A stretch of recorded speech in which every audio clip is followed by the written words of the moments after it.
Okay, it's time to go ahead and get started. So today, the topic is structural modeling. And this topic you need to know in order to finish lab 2. Okay, because based on last lecture, you should have been able to do a half adder, in-system Verilog, and also a full adder. Now, how many people were able to get their half adder and their full adder to simulate correctly? Interesting. So just about everybody. Okay. That's really good. Okay, well, if you weren't able to get the half adder and full adder simulated correctly, that would be the first thing to do. Okay, but then after that, you would use what you learned today about structural modeling to actually design that adding circuit that's called a ripple carry adder. The RCA ripple carry adder. That's the adding circuit that can add multiple linear numbers. Okay, and our RCA is going to be a 4-bit.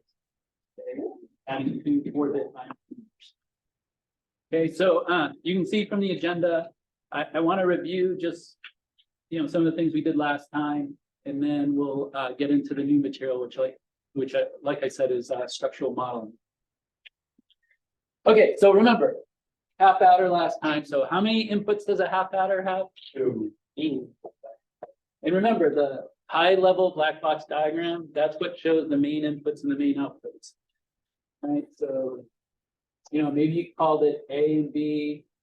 Now, as I mentioned earlier in the quarter, and it's starting, or will start to become more important now that we're going to start into a little bit more challenging designs than the first 2 labs, is be descriptive with your inputs and outputs. So instead of just saying A and B like we have been doing, I would recommend maybe like HA underscore A and like HA underscore B, something like that, just so we know it's input A for the half adder, input B for the half adder. Okay, and then how many outputs? 2. 2, right. Sum and carry. Same sort of thing like HA, S, HA, C. Now, I mean, if you didn't do this, say you're done with the half adder and full adder simulating correctly, and you just used A, B, S, and C, that's fine. But just keep that in mind, for the rest of the quarter, and also the RCA, maybe be descriptive with that. Okay. All right. So the truth table. In the truth table, I'm just going to use A, B, S, and C. Okay, so since we have 2 inputs, how many rows in the truth table? 4.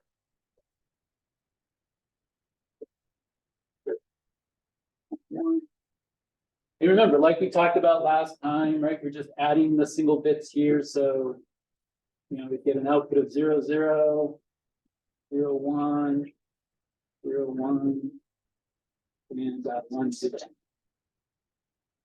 And then we saw that C compared to inputs A and B is what kind of gate? For the C output, an AND gate, and what kind of gate for S? XOR. Okay. All right, so any questions about the half adder? And when you simulate this, now most of you have already done it, but if you haven't simulated this, you use as your test cases, you're using these 4 rows of the truth table, right? Because if your design is giving you a timing diagram that shows the truth table, then it means it's working as it should. Okay, now the full adder, how many inputs? 3. 3. Sorry. But maybe you go FA, FAB, FACI, let's say. How many outputs? 3. Like I said.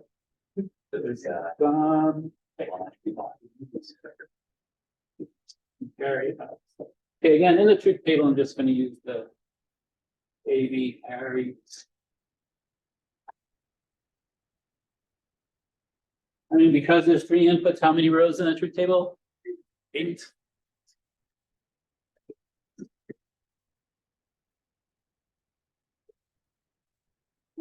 One, 0, 0.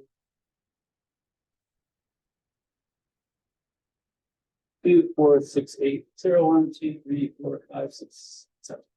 Okay, and then to get the outputs right, we're just adding the bits. So all zeros, our output is 0. If we have one bit equal to a 1, then the output's a 1.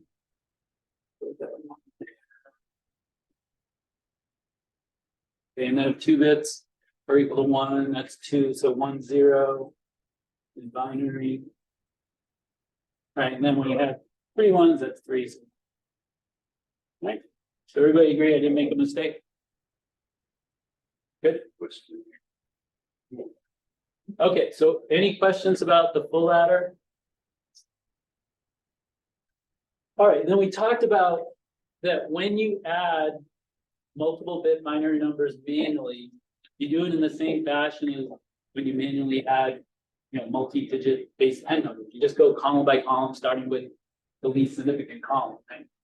So what am I going to write here? One. What am I going to write here? 0, there's 1. Right here. 0, there's I'm going to write here. 1, 1. Okay, and then we can double check by converting these to base 10, right? So what is this in base 10? 11. 11, right? Because we have an 8, a 2, and a 1. So this is 11 in base 10. Look at this. 14. 14? Right, so we have an 8, a 4, a 2, but we don't have a 1, so 4. So what should our answer be? 5. Is it? Yes. Yes. Is 11001 25? Yeah. Okay. A 16 and 8 and 1. Okay. Now we're going to come back to this in a little bit once we start talking about structural modeling. But this was the review part. So, any questions on the review part? Is this all pretty straightforward? Now that more people are here, I want to ask again: how many people were able to get a good simulation for both the half adder and full adder? You could raise your hand. Just one. Seems like most of the people that were here on time had it, but like I said earlier, if you don't have a good simulation for the half adder and full adder, that's the first thing you do today for lab 2. Okay, you need a good simulation for the half adder and the full adder before you move on and do the structural modeling that I'm going to talk about. Okay. Okay, so let's talk about structural modeling, and our example is going to be what you're going to be doing in lab 2, which is the ripple carry adder RCA. Okay. So this RCA, the high level black box diagram, which again shows the main inputs and main outputs. Well, the RCA is going to be able to add 2 4-bit binary numbers. So here's where there's something you haven't seen before. See, up to this point, all our inputs and all our outputs have been single bits. But here, we have an input that's 4 bits, and we have an input that's 4 bits that we're adding. So how you show that on a black box diagram like this? Now, again, I'm just using A and B, but again, you should be more descriptive. So maybe RCA underscore A and RCA underscore B.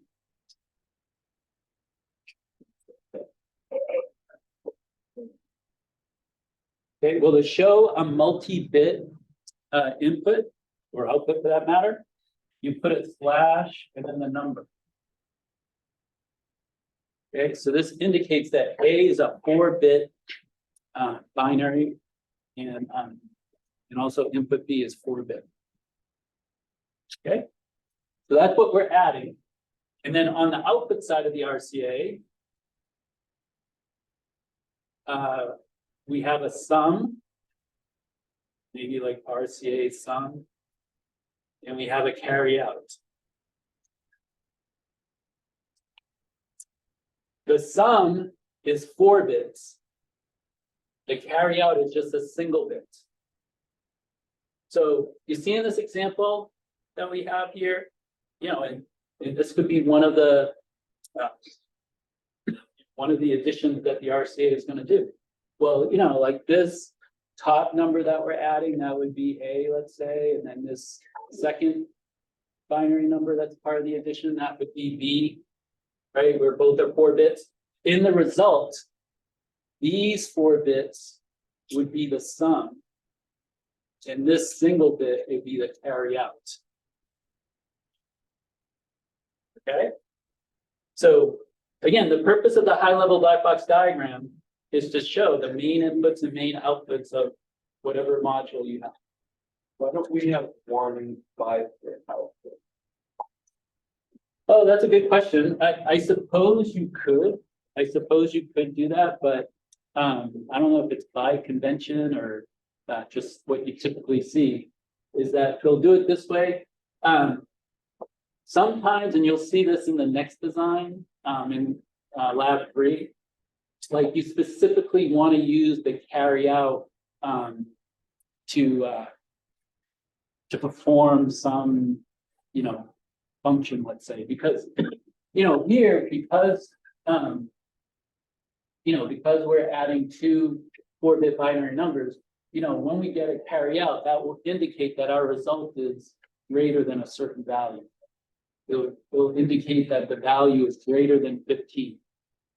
So in some cases, that might be something useful. But that's not to say that you could group it and say it's a 5-bit output. I mean, it's up to the designer. But an RCA, like the convention is, they usually leave this carry out of the result separate. Okay. But it's a really good question. It brings up that it doesn't necessarily have to be this way, but that's how you most often see it. Any other questions? Okay, so now that was the high-level black box diagram. We've done high-level black box diagrams before. But you see what's different now is that in lab 1 and lab 0, that's all you had. You just had a high-level black box diagram. And that's because those designs were, relatively basic. Now we're getting to designs that are a little bit more, challenging. Okay. So for this RCA, in addition to the high-level black box diagram, which shows the main inputs and the main outputs, we have a low-level diagram, which is also called a structural diagram, that gives us more detail of what this high-level black box diagram represents. Okay, now, when you did lab 0 and lab 1, on Vivado, you could look at the logic circuit that design or your code model. And what you were looking at there was a gate level diagram, right? Because it was showing the actual gates. This structural diagram or low level diagram, it's between a high level and a gate diagram. Okay, so think of this structural diagram or low level diagram as being a diagram in the hierarchy of diagrams where it's in the middle of a high level and a gate level. See, a gate level is even lower level than a low level diagram. The low level diagram shows the modules that the high level black box diagram is made out of. And then the gate level diagram shows what each one of these low level modules consists of. Okay, so it's like a hierarchy of them. Okay, the first 2 designs, we just went from high level to gate level. There was no structural model. But now we have this structural model that's kind of in between the 2 that you've seen previously. Okay, does that make sense? Okay, so as I mentioned, last question. Oh, camera. Thank you. Yeah, move camera. Thank you. Thank you. I always forget, even in red, even when I put it in red. Let's see what we can do here. Yeah, I think that's good. And then I'm going to have to turn it. Let me get over there. Ah, there we go. That's even better. Okay, so I mentioned last time that just like how we add multi-bit binary numbers manually, we go column by column. That's how the hardware does it. So each column of the addition needs an adding circuit. Okay, the least significant bit column needs an adding circuit, the next column to the left needs an adding circuit, and so on. So we need 4 adding circuits to add these two 4-bit binary numbers. If you wanted to add two 63-bit binary numbers, you would need 63 adding circuits. Okay. Now we talked about this last time. What kind of adding circuit can I use for the least significant column? Half adder.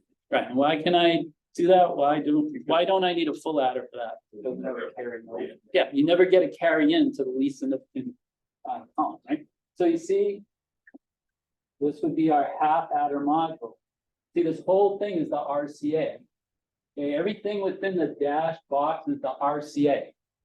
Okay, so the RCA would have a half adder for the least significant column. And then what are the other 3 adders going to be? Full adders. Full adders, right? Because you could have a carry in to that column, right? So you see, these would be full adders.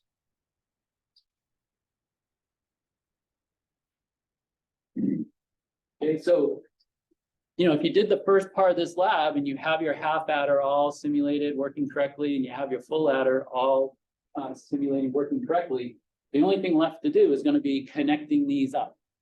Okay, and that's what code you're going to learn. You're going to learn, you know, the structural model, which is basically the code you need to connect these things up. Okay. All right. So, like we said earlier, our half adder has 2 inputs, A and B. Now, again, I'm just going to use A, B, but perhaps you're more descriptive, you know, like I suggested earlier, and you would just use whatever names you came up with for the input. I'm just going to use A and B. And we have 2 outputs, S and C. And then for the full adders, we have 3 inputs, A, B, C, I. We have 2 outputs, S and C0. And so I'm just going to write these in here now.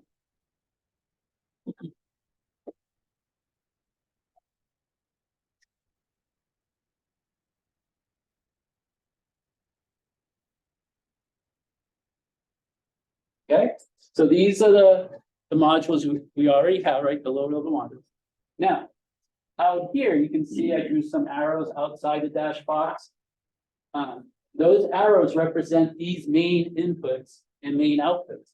So you see, this would be our main input B, that's 4 bits. Right, this would be our main input A, that's also 4 bits. Here's a main output S, that's 4 bits. And here's our main output carry out. Right, so you see outside the dash box, those are the main inputs and outputs of the RCA. Inside the dash box is the low level circuit that's, you know, represents a more detailed description of the RCA. Okay, now also let me just point out, because usually once students see that when you have multiple bits, you put a slash in the number, they start doing this.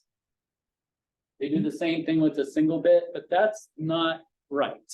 Okay, I usually take a little off of that, very little, but that's just not convention. If it's a single bit, you don't put a slash. It's understood. If it's no slash, it's a single bit, just like what you knew previous to today. It's just once people know something new, they just go overboard and they'll always do it. Okay, so anyway. All right, so just like when we had these multiple bit numbers, you know, first we do the least significant bit. And remember how in a binary number, you know, the least significant to the left of the rating point, that's the 2 to the 0 column. This is 2 to the 1, right? 2 to the 2, 2 to the 30. Well, the reason I bring this up again is because by convention, we always call this least significant bit the 0th bit. And then we call this the first bit, then the second bit, then the third bit. Okay. So what the half adder is going to do, it's going to add the 2 0th bits of A and B.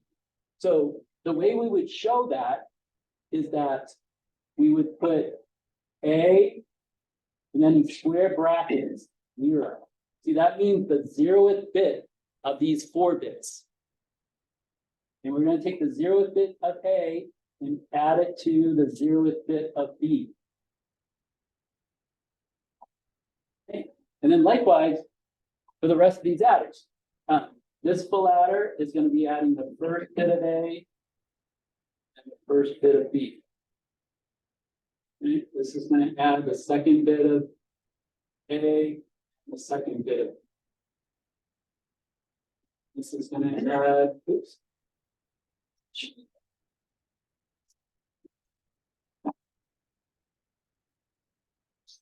The third bit of A and the third bit. Right, so you see here, the least significant bit is the 0th bit, and that's always true. And then because we have 4 bits, the most significant bit is the third bit in this case. All right, so does that make sense? All right, and then this half adder, this S here is going to be the 0th bit of the sum, right? This is going to be the first bit of the sum. This is going to be the second bit of the sum. This is going to be the third bit of the sum. You see, those three are going to come together to make a 4-bit output S. That makes sense? Right? So you see, this is like your S0, S1, S2, S3. Okay. All right. Now we got to look at these carries and carries in. See, I purposely didn't connect them up because I was going to ask you, how do you think we're going to connect? Inside the box. Say that again. Inside it, like just brought over to the next one. Right. This carry out of this half adder just goes over to the carry in of the full adder, right? Just like when you carry manually, right? It goes from this result here to this, what you're adding, right? The result is like an output, but what you're adding is like an input. So you see the carry out of the half adder goes to the carry in of the next full adder. Then this carry out goes to this carry in. Then this carry out, oops, you keep it the same format. Move down this way, just the same. And then this carry out, this goes to the carry out of the RCA. Okay. All right, so we're almost done with this diagram. The only thing left is that in System Verilog, and this is the same for Verilog, you know, most of what I say for System Verilog is the same for Verilog. There's some differences, you know, maybe later on in the quarter, if you're interested, I can go more into the detail and the differences between the two. But like I said, even if you have an instructor like Dr. Mealy for CP233 that teaches Verilog, he'll let you use System Verilog. He knows both. Okay, so you don't have to learn Verilog, but you know, I know sometimes people are interested in, like I said, later on in the quarter, I can tell you more of the differences. But in either case, in System Verilog or Verilog, when you connect lower level modules to other lower level modules, you have to do it through what's called an internal signal. Okay, so here, when we're connecting this lower level output to this lower level input, we can't do it directly. See, when you're connecting lower level inputs to higher level inputs or lower level outputs to higher level outputs, you don't need internal signals. Okay, it's only when you're going lower level to lower level.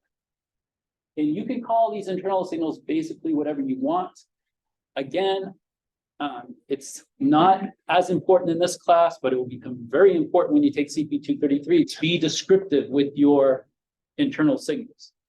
Okay, here, just for ease of time, I'm just going to use T's. See, I'm going to label T1. That's an internal signal that I'm going to use to connect this carry out to this carry in. And I'm going to call this T2. This one T3. Okay, so T1, T2, T3, they're representing these internal connections between lower level modules that are called internal signals. You know, I think of them as connections. Okay, the Verilog terminology, they call them signals. Okay. All right, so any questions up to this point? Because when you're doing a structural model of any sort, this is where you start. You have to show your lower level modules, right? You got to show the inputs and outputs just like I've done, and you got to show how they're connected. until you have this, you cannot do what I'm about to show you. Like, you can't write any system Verilog code that's gonna actually make the structural model before you have the diagram. You need this first. Don't try to keep it all in your head. I can't tell you how many times, not only this class, but CP 233, somebody will come up to me and, they're having difficulty with their structural model. And I ask them, where's your diagram? Oh, well, I'm just thinking about it. Well, that's probably why it's not working, because it's very easy if you just have it in your head not to, to miss something. Most people, now granted, there's some people that don't, but most of us, 99% of us have to do this. Okay, and for me to help you, I have to see a diagram. Like, I can't help you if it's in your head. Just download this. Okay, if you got a chip up there and you can do it, fine. I mean, that's where we're headed, right? We're headed to be cyborgs someday, so. I just think about the Jason thing. All right, so now, any questions up to this point? Because now we're gonna get into the actual how you code it. Oh, sorry. Okay, yeah, well, I haven't shown any code yet. Yeah, this is all preliminary to get to that point. Right, this is all like the preliminary work you have to do. Okay, so first thing. The people that have, simulated their half adder and their full adder correctly, you already have this, right? In the source window of Avado, you have a half adder design source, a full adder design source, and you have the corresponding sim files. Okay, now again, if you haven't done this, that's where you start today. You don't do any of what I'm going over today until you have both the half adder and full adder simulating correctly. Well, what you're going to do next after you have these correct simulations is you're going to add a third file. And maybe you call it RCA. Okay, so you're going to have a third design source, and this is all in the same project again. Okay, and you'll also have a third sim file.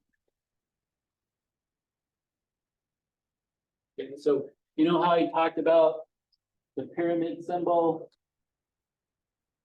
right, which indicates the top module, and how when you go to simulate the full adder, both the full adder design source and the sim file have to be the top module, right? If you go to sim the half adder, both these have to be a top module. Well, same thing, when you go to simulate your RCA, which is going to be this overall design, you're going to need both the design source and the sim file for the RCA as the top module, right? And everybody knows how to make a module top, right? Everybody's done that. If you don't, I think I do it in my video, but if you don't, let me know, I'll show you. It's real easy. You just click on the file, right click, and you just choose the option set as top. Okay. All right, now also recall that in your sim file, there's this line of code, right? This code is before the test cases and it's after where you declare your inputs and outputs for the sim file as logic. Right? Everybody recognize this. It starts with the design source that you're simulating, right? And UUT stands for unit under test. And the key point is this code here. Does everybody know what this code is doing? I think in my first intro, I explained it. Mapping? Yeah, mapping or making connections, right? It's taking whatever you call the input or output in your design source, and it's connecting it to the sim, right? The sim file. So this is taking like your input from the first logic circuit. I used FLC for first logic circuit, I think in my video, and it's connecting it to the test bench, A input, if you will. Now they're called logic. Inputs and outputs in the sim file are labeled logic, but you can think of them as inputs and outputs. Okay, so these are making the connections between the inputs and outputs of your design source to the inputs and outputs of your test bench, your sim file. Well, this syntax is the same syntax that you use to make these connections in your structural model. It's the same syntax. Okay, so what I'm about to show you, you've already done. Maybe you didn't realize, but you already did it in your sim file. Okay. So, that's why I show this, just to show that what I'm about to show you is not really new. Okay. I mean, it's new in the effect that it's part of a structural model, but the syntax is not new. All right, so let me turn the camera So we get the rest of this.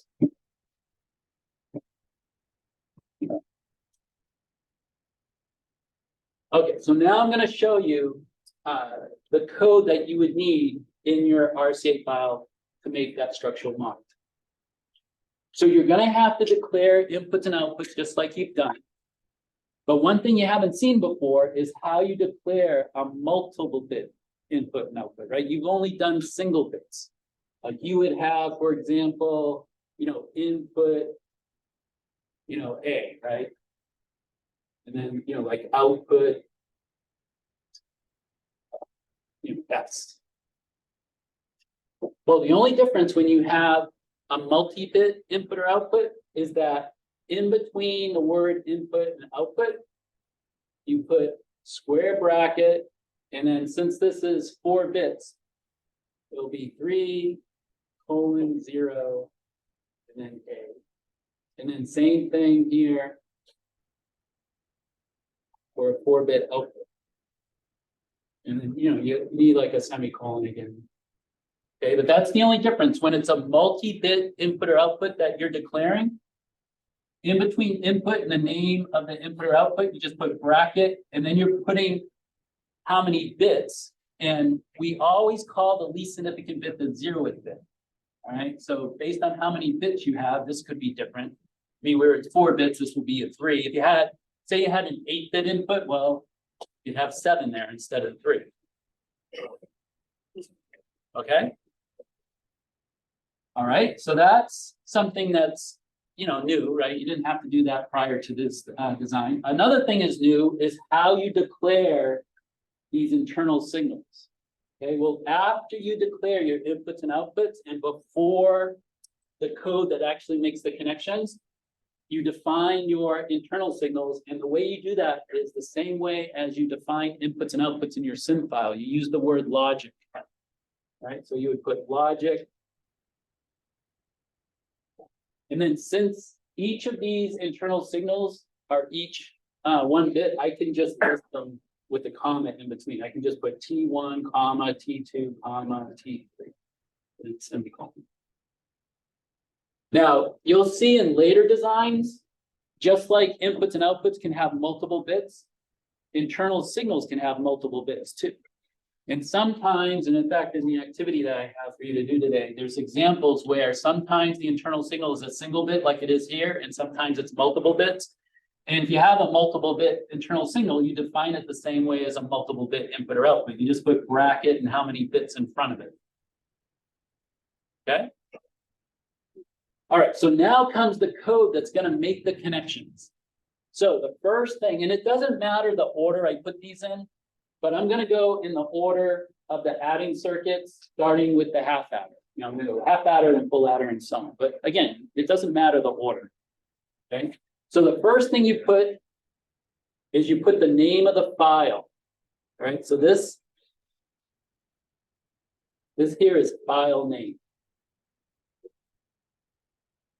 So whatever you called your half adder, if you called it HA, you put HA. If you spelt it out, half adder, then you would put half adder. This name has to match the name of your file. Okay. Then the next thing comes a label. And the label can be anything. Okay, I'm going to say HA0, just because it's the 0th bit. Okay, but this is a label. Now, some people have asked me, do you need a label? I don't think you do. I think it's optional, but I've never tried without because I think it's always a good idea to have a label. Okay. All right, but now comes the code to make the connection. So first, I'm going to connect the A input of the half adder to the 0th bit of the A input. The main input, one of the bits we're adding. The way you do that is you put dot A. So you see, first comes the input or output of the module that you're connecting. Right, so that A is that A right there. And then in parentheses, you put what you're connecting it to. So I would put A bracket 0. And these names can be the same. Okay, the software will know that it's this input because it always looks at the module first, the lower level module first. And then in parentheses, it knows that you're connecting it to something else. And because the zeroth bit is there, it will know it's this A. All right, now it's a good idea, again, not to have them labeled the same, but more descriptive. But if they were labeled the same, you know, this would work. This would make the connection of this input to this main input. Okay. All right, then you have a comma, and then we just keep doing the same thing. This is going to be dot B in parentheses B 0. That's going to make this connection between the B input of the half adder and the 0th bit of the B main input. Okay, I'm running out of space here, but I'll just come down here. You know, you'd have it on the same line. I think you can put it on multiple lines and it will still work correctly, but it's good for readability just to put it all on the same line. Since I'm running out of space, I'm going to come down here.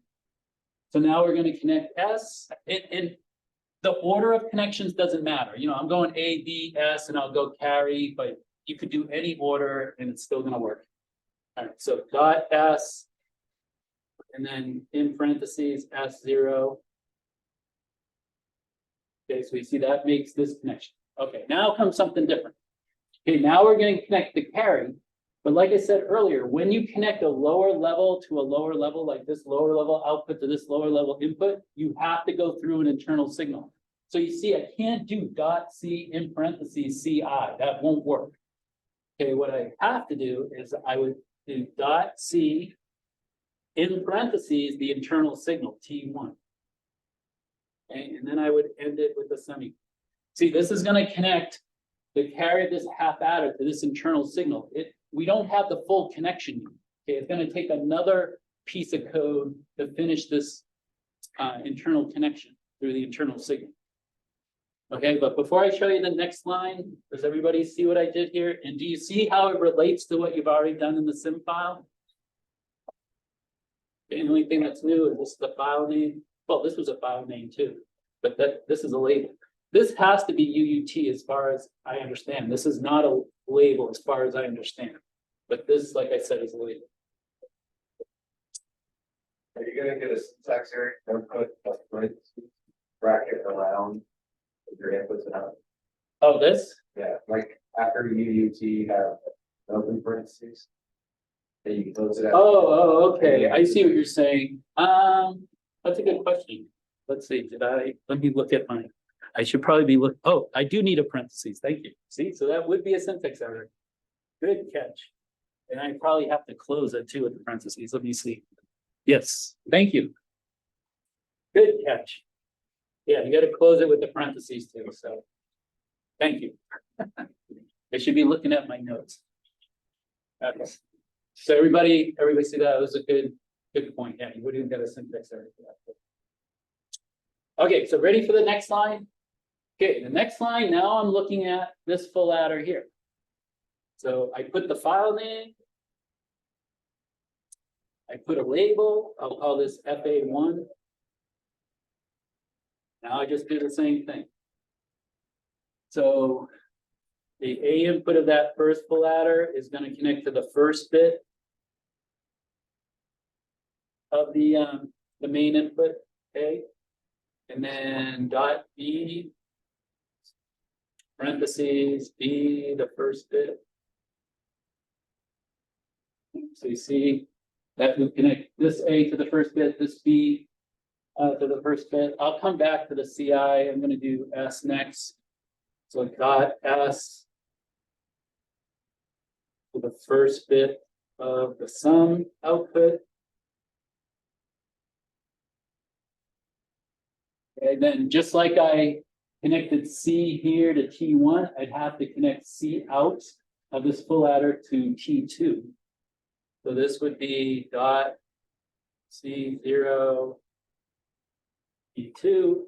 And then to finish this connection, I would connect CI also to T1. So I do dot CI T1. Parentheses.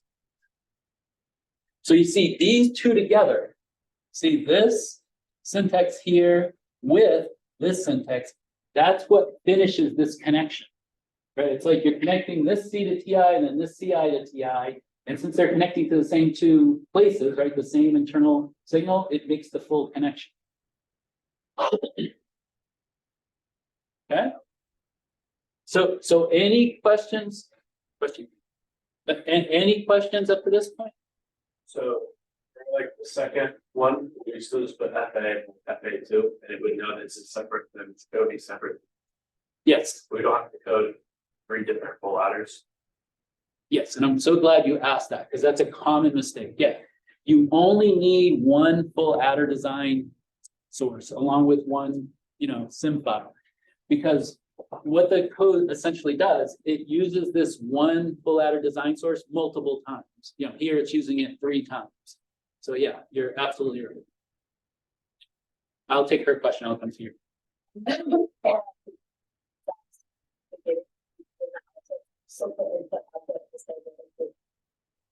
Yeah, so you're talking about in this RCA? Yeah, when you declare your inputs for the RCA, it's the same as what you've been doing. The only difference again is because we have multiple bit inputs and outputs, you have to put this bracket 3 zeros. Either that or when you're choosing your inputs and outputs, like if you're using the window that Lovato gives you, you can tell it it's multiple bits. I think you have to check a box. And then there's like a pull down where you choose like the number for the least significant, the number for the most significant. But if you just did like a copy paste of some file you had earlier that was just single bit, you could just edit in the bracket 3 0. So either way it will work. So yeah. Oh, let me go here and I'll go here. Yeah. So when you define a module, is that kind of like in other languages when you define a class, then you make those calls later on? I think actually Ethan before class was saying like a function. Yeah. I mean, there is a similarity, but there's a big difference. You see there in those languages, those functions, they're instructions to a microprocessor that are, being executed. Here, always remember that this code, even though it looks like instructions to a microprocessor, it's modeling hardware. So yeah, there is that analogy, but just always keep in mind, even though it's similar, it's a lot different. Yeah. Does that make sense? Yeah.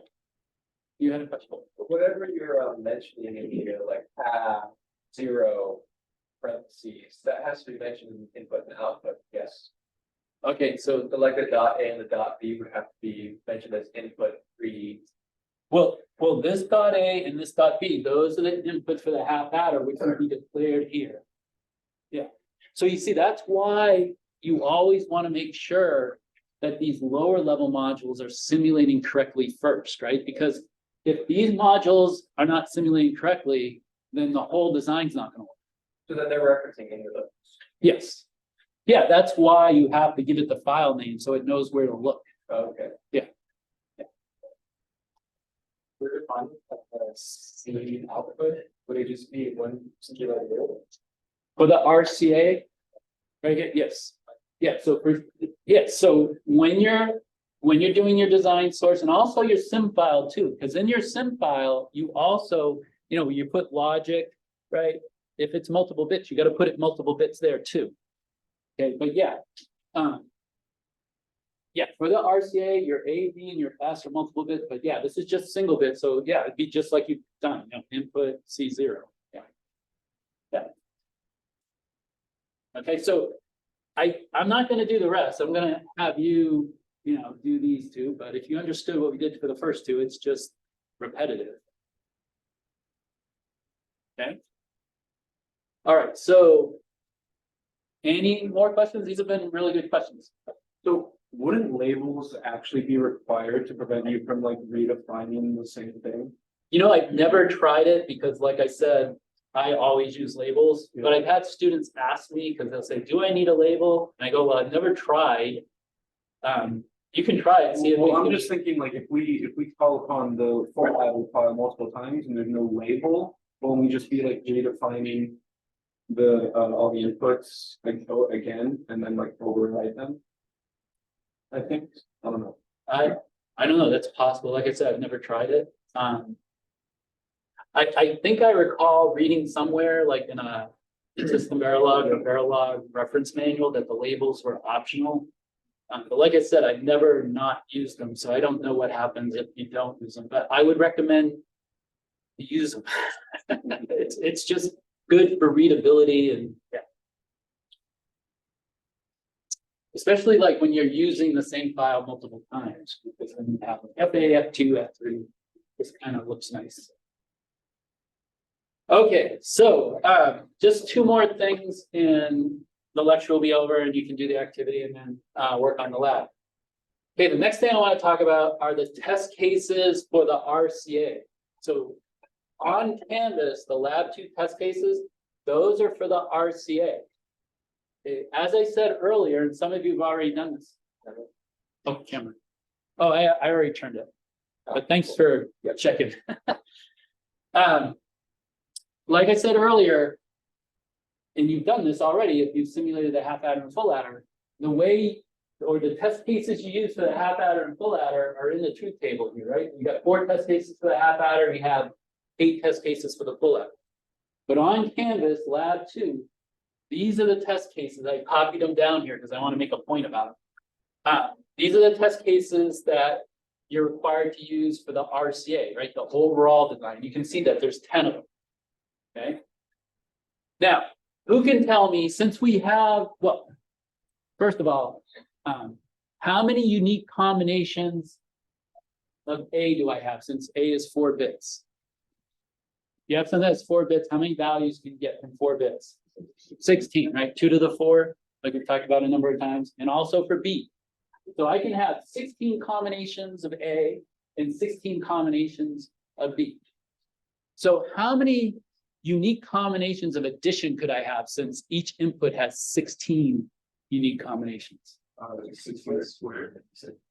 256, right? It'd be 16 squared, because if you kept this 0, you could add it to 0, 1, 2, 3, 4, 5, up to 15. If you kept this 1, you could go 0, 1, right? So there's 256 possible combinations of addition when you have 2 4-bit binary numbers. Do you want to write 256 test cases in your sim file? Most people don't want to do that. Now, Dr. Hummel will do that, but most people don't want to do that. So when you have, a large number of test cases, instead of doing every single test case, which, by the way, would be the best test, don't get me wrong, that's the best test. But, assuming you have a life, right? What you can do instead is strategically pick test cases that are going to check the design, where if it passes these test cases, there's a high probability it's going to be able to do all 256 additions. Now, again, it's not a 100% thing, but it's probably like a 99% thing. Okay. So that's what these 10 cases represent, is that I'm testing the design. So you can see this first test case all zeros and this last test case all ones. That's just the 2 extremes, right? But if you just look at these 2 test cases, right? 0 plus 1 and 1 plus 1. Can you see what this is testing? First. Yeah, it's just testing that first half adder, right? Because I should not get a carry here. I should get a carry here. Can you see what these 2 are testing?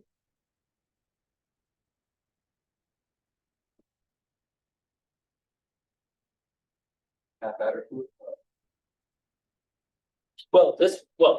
Yeah, you could still say it's doing a test on a half adder, but the main thing it's testing is the first full adder, right? Because here you don't get a carry from the first full adder, here you do. And then these 2 is checking, FA2, right? And then this is checking the most significant adder, right? Okay, so again, even though this isn't a 100% test, because testing at 256 test cases, that would be the best, right? But assuming you want to do things maybe a little bit more efficiently, even though there's a little bit of a chance of an error, these 10 test cases, if it passes these 10, there's a very good chance it can do all 256. Are these test cases just for when we're having for you or for the sim file? Does there go sim file? For both, yeah.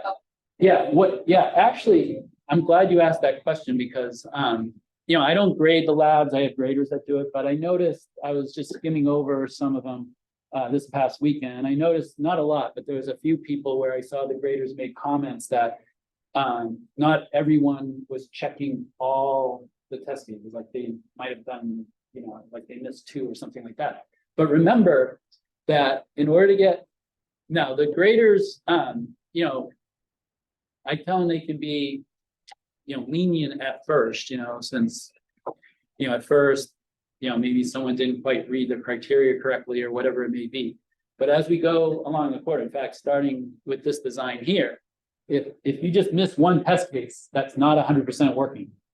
You know, it's gotta pass all these test cases that you're given. And whatever test cases you're given, those should be the test cases you use in your simulation as well as what you do on the board. Yeah, that's always the case. See, in this class, for the most part, I think there's only, well, the final project is the only time I believe, I'm pretty sure, I'm almost 100%. The final project is the only time I don't give you test cases. Okay, for all the labs, I tell you the test cases that your designs have to pass. But when you take CP 233, you know, the next class, most instructors, including myself, we don't give you the test cases. We expect you to be able to figure out, well, what test cases do I need to make sure that this thing is working the way it should? So we're expecting that as you go along in the quarter, you start to see, oh, that's why Kurtz picked these test cases. I see, because it's testing, you know, this particular thing. You know, so on. Okay, so that's what these test cases are all about. So the last thing here, and I think it'll only take me about 5 or 10 minutes. The last thing is I just want to make some comments about the activity, because before you start into lab 2, there is an activity on structural modeling. In fact, every table should have a handout. There should be enough handouts for everyone at the table. If not, let me know and I can get you more. So if you take a look at this activity handout, there's 3 separate modules. Okay, there's module sort, module pizza, and module fruit. So I showed you how to go from a diagram, right, a low-level structural diagram, to the code, right, that you need to make the connections. This activity is the reverse. So you're given the code and you have to draw the diagram. Okay, so there's some comments I want to make about this before you get started, because there's a couple of things here that we haven't talked about that are on this activity.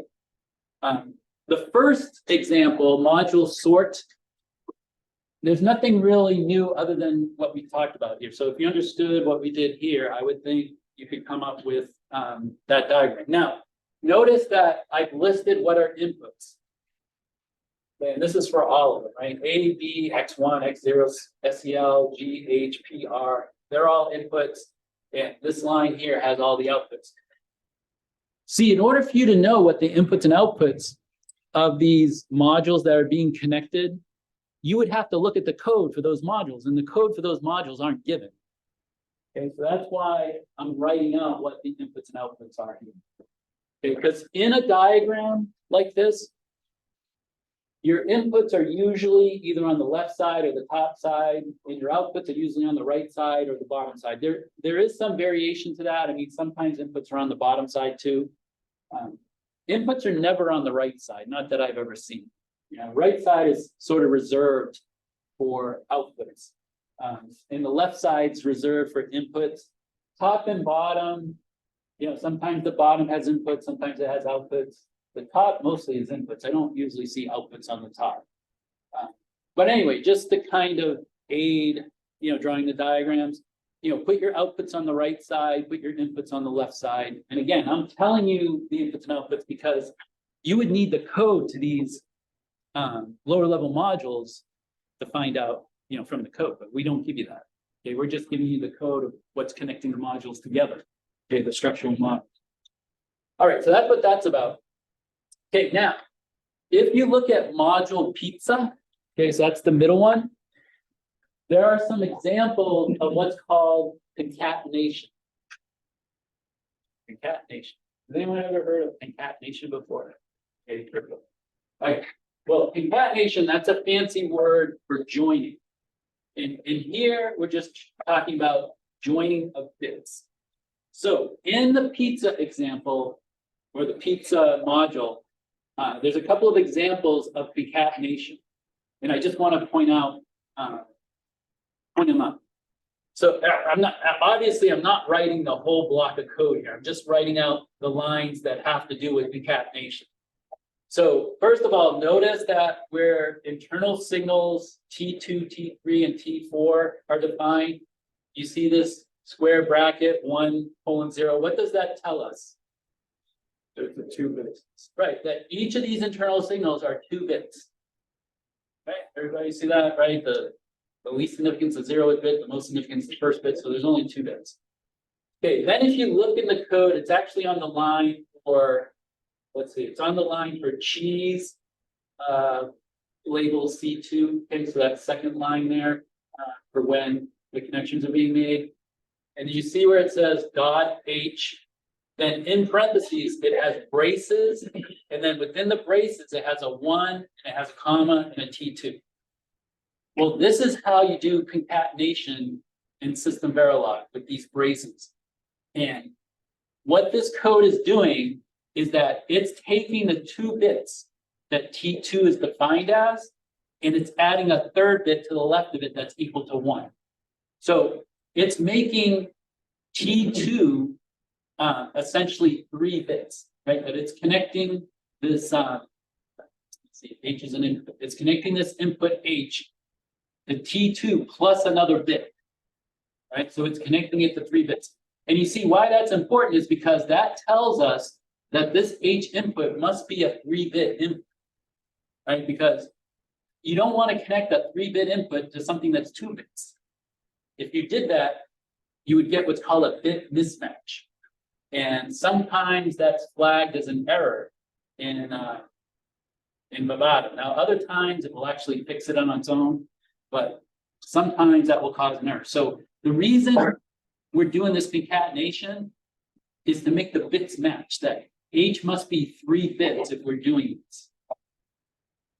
Okay. Here's another example. Here's another example in that same module. Let's see, I think it's on the 3rd line, the pepperoni line.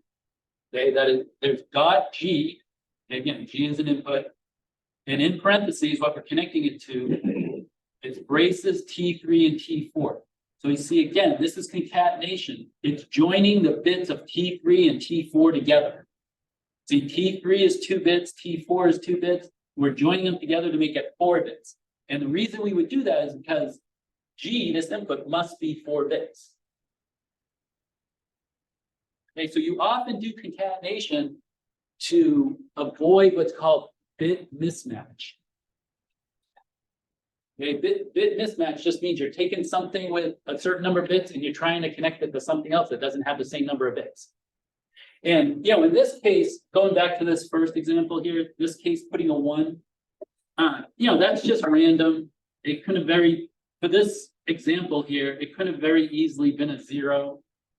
Okay, if this was a 0, it's just connecting a 0 to these other 2 bits. And you can also add bits to the right instead of the left. See, this would add this 1 bit to the left of these 2 bits, but if you just switch the order, it would add the bit to the right side of the bit. And sometimes that matters depending on the particular design. I'll get to your question in just a second. In fact, later on in the quarter, there will be a case where we want to add bits, and when we add the bits, we want to put it on the left because we don't want to change the value of something. You have a question? So if you put 2 zeros, does that add it with 2 zeros, or is it just a single 0? No, you can put as many 0s and 1s as you want. Yeah, in fact, what I was just referring to, there's a case where we need to put 10 zeros. Like there's something that's 4 bits here, and we're connecting it to something that's 14 bits. So we don't want to change the value, so we put 10 zeros in front of it. Okay, so that way we make the bits match, but we don't change the value of what this represents. So, yeah. But that would change the value of 1. Well, see, that's a great question. Because remember, the ones and the zeros, the designer decides what those ones and zeros mean, right? So yeah, if this was, say, T2, you know, say the data on T2 is like a binary number, then yeah, you probably wouldn't want to do that. But who knows, it could be something else where maybe you do want to do that, you know, just depends on the design. But definitely with the binary number, you would not want to put a 1 in front, yeah, that would change the value. All right, so any questions on concatenation? I mean, I think as you do more examples, maybe it'll become clearer, but the main thing at this point, just know that concatenation is when you're joining bits. And you often want to do it to avoid a bit mismatch. Okay, the other thing before you get started with this activity is that module fruit has a couple of examples of what's meant by splitting of the bits. Okay, so if you look at this bottom code here, you can see that these internal signals T1 and T3 are defined as how many bits? 3. T2 and T4 again are defined as 2 bits. Then in the code under Apple II, there's this dot B, and then in parentheses, right? So B is being connected to internal T1, but look, in square brackets is 1 to 0. So see what we're doing here is we're connecting this input B to only 2 bits of the 3 bits of T.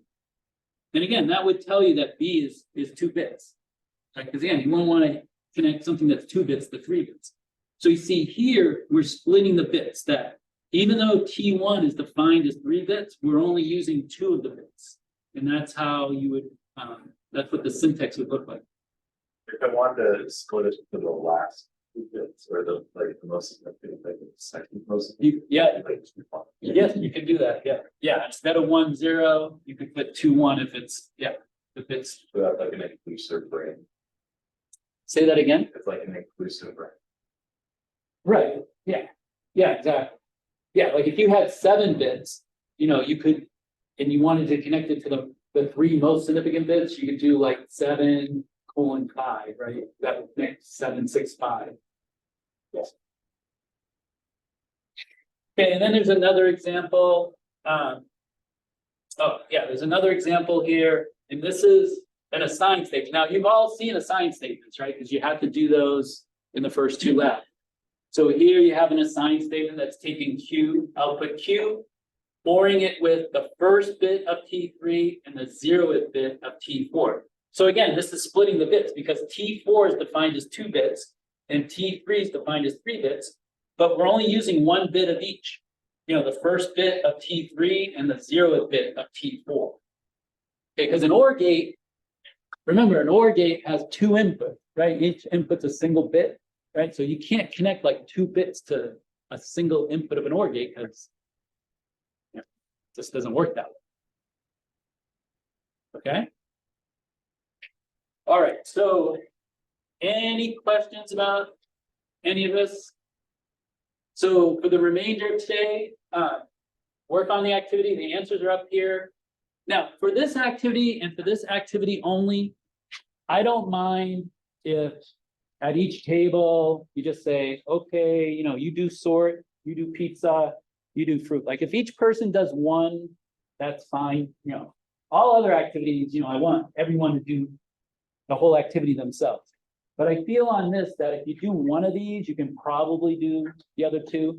So maybe at your table, you know, assign each person. Well, if there's 4 people, you know, maybe 1 person or 2 people can work on, you know, one of the tougher ones like pizza or something like that.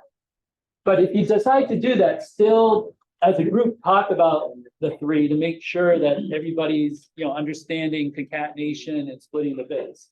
Okay. And then of course, after the activity, work on lab 2. Now, I want to stress this because last class, I can't remember if this section or a different section, but last class I had just a few people, wasn't many people, but I had a few people leave before I got their activity from their group. Okay, remember, you have to be here physically to get credit. And if you leave before I receive it from your group, I don't know if you were here for the activity. So if you're going to leave for a lab, what I recommend is be the person that turns in the activity for your group. So I know that you were here for the activity. Okay? All right, so any questions before you get started? Question? Just trying to how you showed up on the logo fire. Separate. We're gonna go to the original. So you're talking about the activity? Yeah. Yeah, for each activity, you should have a diagram like that.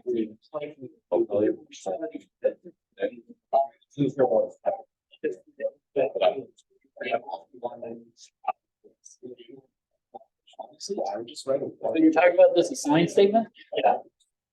Okay, well, first of all, what is this up and down line mean? Yeah, so you have an OR gate. Ron. Yep. You know, well, I'm fine. Yeah. But that's kind of a mixture of.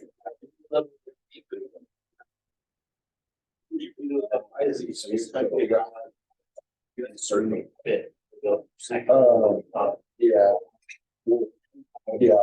I got that. Yeah. Yeah, right here on your diagram, you have the OR gate, one is what you go to T or 0, like you would actually make it in that.